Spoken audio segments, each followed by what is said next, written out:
వివిధ కాలువల కింద పనిచేస్తున్న లష్కర్లకు జీతాలు ఇవ్వాలని ఎమ్మెల్యేలు డిమాండ్ చేశారు.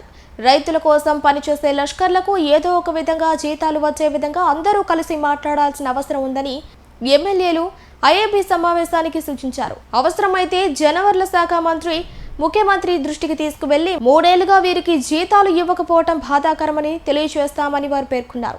ఎమ్మెల్యే ప్రశాంత్ రెడ్డి, ఎమ్మెల్యే సోమిరెడ్డి చంద్రమోహన్ రెడ్డి, కావలి ఎమ్మెల్యే దగ్గుమాటి వెంకటకృష్ణారెడ్డి ఈ విషయంపై లేవనెత్తారు. వీటినన్నిటికీ మంత్రి ఆనం రామనారాయణ రెడ్డి సమాధానం ఇచ్చారు. ఇంపార్టెంట్ విషయంగా తీసుకోవాలి. ఎందుకంటే నిన్న కూడా నా దగ్గరికి లష్కర్లు రావడం జరిగింది. అందులో మా కోవూరు నియోజకవర్గంకి చివరి ఆయుకట్టు వరకు రైతులకు నీరు అందించాలంటే లష్కర్లు అనే వాళ్ళు ఎంత అవసరమో మనకందరికీ తెలుసు.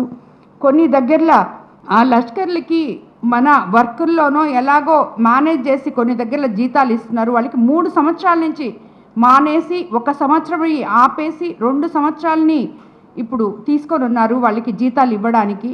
వాళ్ళకి ఏదో ఒక విధంగా కొంచెం జీతం ఇచ్చి మనం అపాయింట్ చేసుకోవడం వేరే అయితే ఉన్న లష్కర్లనైనా నిలుపుకోగలగాలి.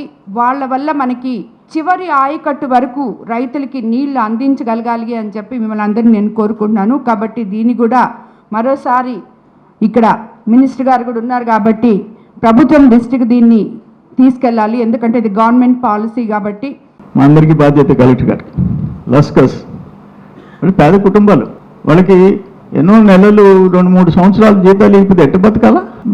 It's our responsibility. మాట్లాడతాం, మంత్రి గారితో మాట్లాడతాం, అవసరమైతే సీఎం గారి దగ్గర కూర్చుంటాం.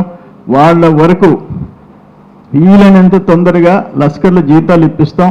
వాళ్ళని కూడా పెట్టుకొని మీరు పని చేయించుకొని జాగ్రత్త చేసుకొని ఇంకొకసారి దొంగ బిల్లులు వేసే పరిస్థితి రాకుండా మీరే జవాబుదారీ తీసుకోండి అని.